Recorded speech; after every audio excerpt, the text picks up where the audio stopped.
नमस्कार, आप देख रहे हैं न्यूज़ वन इंडिया और मैं हूं आपके साथ अर्चना गुप्ता। बुलेटिन की शुरुआत कर लेते हैं बड़ी खबर के साथ। यूपी विधानसभा की कार्यवाही का आज तीसरा दिन है।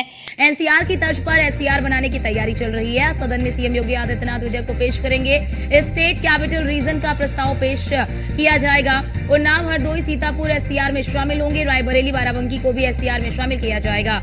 तो ये बड़ी खबर आपको बता दें कि सदन की कार्यवाही का आज तीसरा दिन है। यूपी विधानसभा का मानसून सत्र जो है वो शुरू हो चुका है। 29 जुलाई से इस सत्र की शुरुआत हुई है जो 2 अगस्त तक चलेगी। बड़ी बात यहाँ पर आपको ये बता दें कि आज कई विधेयक जो हैं वो सदन में पेश किए जाएंगे। बड़ी बात यहाँ पर ये कि एनसीआर की तर्ज पर एससीआर जो है वो बनेगा, जिसमें कई जिलों को शामिल किया जाएगा। कई जिलों के नाम भी इसमें शामिल किए जाएंगे। कई जिलों के नाम सामने आए हैं, जिसमें बाराबंकी की बात कर ले, रायबरेली की बात कर ले या फिर अन्य जिले जो कि उन्नाव है, उन्हें इन एससीआर के तहत जो है वो शामिल किया जाएगा। एनसीआर की तर्ज पर एससीआर को बनाने की तैयारी चल रही है। मुख्यमंत्री योगी आदित्यनाथ आज विधेयक पेश करेंगे। आज सदन में सीएम योगी आदित्यनाथ विधेयक को पेश करेंगे। कल की कार्रवाई को आपने देखा कि कल किस प्रकार से अनुपूरक बजट पेश किया गया और उस अनुपूरक बजट के तहत ही अतिरिक्त धनराशि जो है कि वो अगर बात कर ले परिवहन विभाग को या फिर पर्यटन विभाग को या फिर अन्य विभागों को मिला है। और हमारे साथ हमारे संवाददाता अश्विनी द्विवेदी हमारे साथ लाइव जुड़ चुके हैं। अश्विनी, आज सदन का तीसरा दिन है और काफी ज्यादा महत्वपूर्ण माना जा रहा है ये सदन का आज का तीसरा दिन।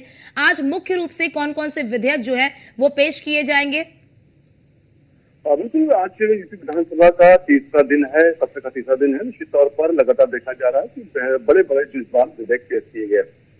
एक वो तो अनुपूरक बजट लाया गया, तो दूसरी वो 2 बड़े विधेयक कल पेश किए गए थे, जिसमें नकल को रोकने के लिए, पेपर लीक को रोकने के लिए एक विधेयक आया था, जिसमें कड़ी सजा का प्रावधान किया गया। साथ ही दूसरा जो अवैध रूप से धर्मांतरण यानी कि बिहार के तहत जो धर्मांतरण होता है उसको लेकर के भी अब तक विधेयक लायक कानून आएगा। विधेयक पेश किया, विधेयक पास हो गया, उसके बाद ये कानून में परिवर्तित हो जाएगा, जिसके बाद कहीं ना कहीं आज जो धर्म परिवर्तन कराते हैं अवैध रूप से उनके खिलाफ कड़ी कार्रवाई होगी। इसके अलावा बात करें तो पहले जो 10 साल तक सजा था, अब ये 20 साल से लेकर उम्र कैद तक की सजा होगी। तो निश्चित तौर पर कहीं ना कहीं ये कल के 2 विधेयक बेहद ही महत्वपूर्ण है। आज एक तीसरा विधेयक और बड़ा विधेयक आ रहा है। ये कहीं ना कहीं उत्तर प्रदेश के जो लखनऊ के आसपास के जिले हैं उनकी दिशा और दशा बदलने वाला विधेयक होगा, क्योंकि एनसीआर की तर्ज पर एससीआर जो है अब गठित होने जा रहा है। यानी कि एक बड़ी बात यहाँ पर ये बताइए, बड़ी बात यहाँ पर ये बताइए अश्विनी कि कल जब ये विधेयक जो है पास हुआ तो विपक्ष की ओर से इसका विरोध किया गया या फिर ये सर्वसम्मति से पास हुआ?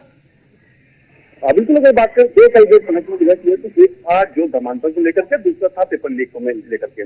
पेपर लीक को लेकर के तो सभी ने इसका स्वागत किया, लेकिन धर्मांतरण को लेकर के राजनीतिक तौर पर कहीं ना कहीं विपक्षी पार्टियां वो सवाल नहीं खड़े कर पा रही, क्योंकि उनको पता है अगर वो सवाल खड़े करती हैं इस विधेयक को लेकर, तो निश्चित तौर पर इसका फायदा सीधे तौर पर जो है भारतीय जनता पार्टी को मिलेगा, क्योंकि भारतीय जनता पार्टी हमेशा से हिंदुत्व की राजनीति करता रहा है और लंबे समय तक उसके लिए संघर्ष भी किया। तो ऐसे में कहीं ना कहीं सीधे तौर पर देखा जा रहा है कि तमाम बार देखा जाता है कि हिंदू लड़कियों को धर्मांतरण करा करके उनको अवैध रूप से धर्म उनका परिवर्तन कराया जाता है और उनका बाद में शोषण किया था। निश्चित तौर पर कहीं ना कहीं उसके रूप में देखा जाए, ऐसे में कहीं ना कहीं समाजवादी पार्टी हो या फिर कांग्रेस हो, वो खास तौर पर इसका विरोध नहीं कर पा रही। हालांकि अभी इस पर चर्चा होनी है, चर्चा के दौरान देखना होगा कि क्या विरोध कर पाती है, क्या चर्चा के दौरान समाजवादी पार्टी या कांग्रेस से बसपा कहती है, उसके लिए थोड़ा इंतजार जरूर करना पड़ेगा। लेकिन राजनीतिक तौर पर कहीं ना कहीं इस मामले में इस बिल के विधेयक जो पेश हुआ है इसमें भारतीय जनता पार्टी काफी, सरकार जो उत्तर प्रदेश काफी आगे निकल चुकी है और कहीं ना कहीं समाजवादी पार्टी कांग्रेस चाह के भी इसका विरोध नहीं कर पाई, क्योंकि उसको पता है अगर इसका विरोध किया जाएगा तो निश्चित तौर पर कहीं ना कहीं जो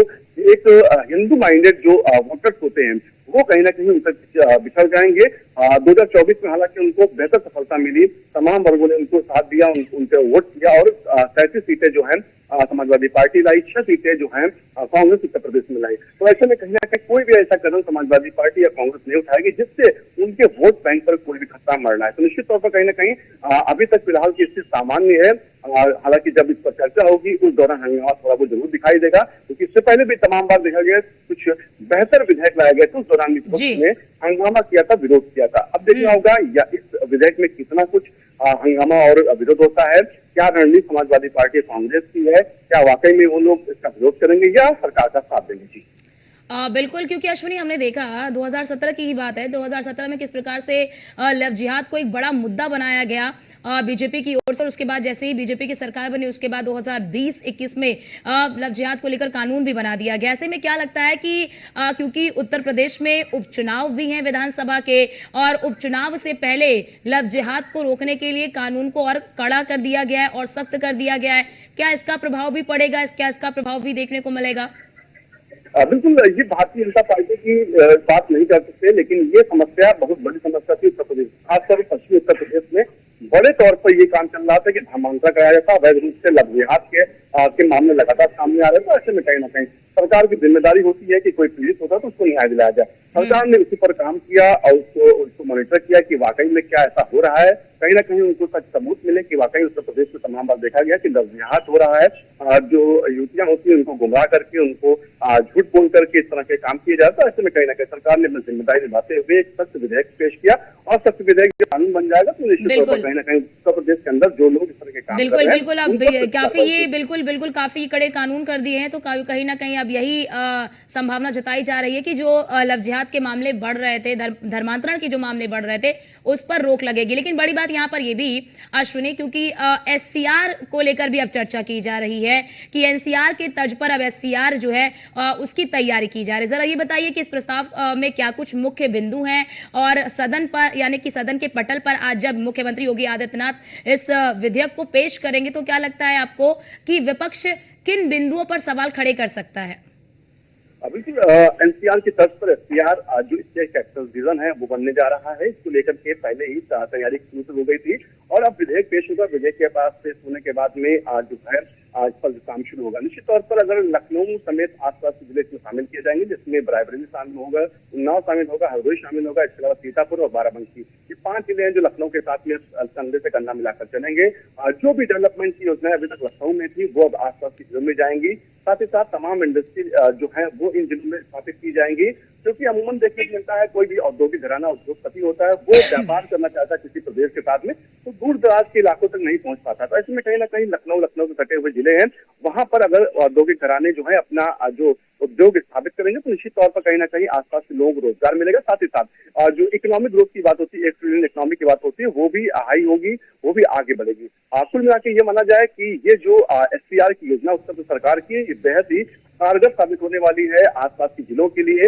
आसपास के जो डेवलपमेंट के रास्ते अभी तक बंद बताए जाते थे वो खुलने वाली तेजी के साथ में तमाम औद्योगिक इंडस्ट्री है वो इन जिलों में लगने वाली है। साथ ही साथ उत्तर प्रदेश सरकार लगातार अश्विनी लगभग कितने जिलों को इसमें शामिल किया गया है? अश्विनी लगभग कितने जिलों को इसमें शामिल किया गया है अभी प्रारंभिक तौर पर?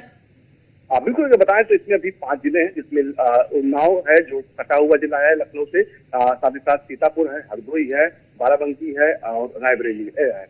तो ये सभी जिले हैं जो बॉर्डर को छूते हैं लखनऊ की। इस तरीके से कहें लखनऊ उत्तर जो जिला है उसको कहीं ना कहीं बांधे हुए हैं चारों तरफ से। निश्चित तौर पर अभी फिलहाल इन जिलों को शामिल किया गया, और इन जिलों पर अभी जो आने वाली योजनाएं होंगी सभी जिलों पर लागू की जाएंगी। उसको लेकर के कार्य योजना बनाने के निर्देश पहले ही मुख्यमंत्री ने दिए थे, और जल्द से जल्द उस कार्य योजना को जमीन उतारा जाएगा। विधेयक पास होते ही लगभग 1 सप्ताह के बाद अंदर ही इस पर काम शुरू हो जाएगा। अगले 2 से 3 सालों में स्टेट जो कैपिटल है उसका असर दिखने लगा, एससीआर का असर दिखने लगेगा। कहीं ना कहीं किसानों को भी इसका फायदा होगा, तमाम अन्य उद्योग करने वाले लोगों को भी इसका फायदा होगा। जी अश्विनी, आप हमारे साथ बने रहिए, आपके पास लौटते हैं। तो हमारे संवाददाता अश्विनी ने तमाम जानकारी साझा की कि किस प्रकार से एससीआर का जो है वो तैयार होगा।